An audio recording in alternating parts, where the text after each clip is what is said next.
சூப்பரான கொங்கு நாட்டு ஸ்டைல்ல மட்டன் டேஸ்ட்ல கத்திரிக்காய் போட்டுக்கலாம்.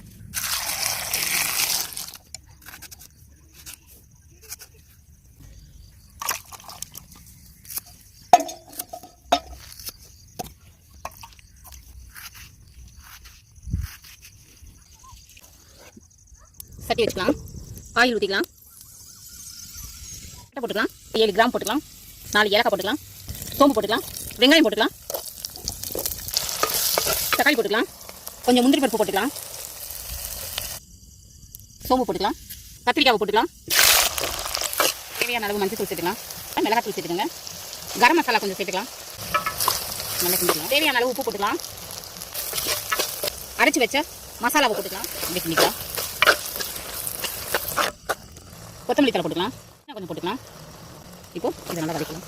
இந்த கிரேவியை வந்து சப்பாத்திக்கு தொட்டு சாப்பிட்டா சூப்பராக இருக்கும். சாதத்துக்கு ரொம்ப நல்லா இருக்கும்.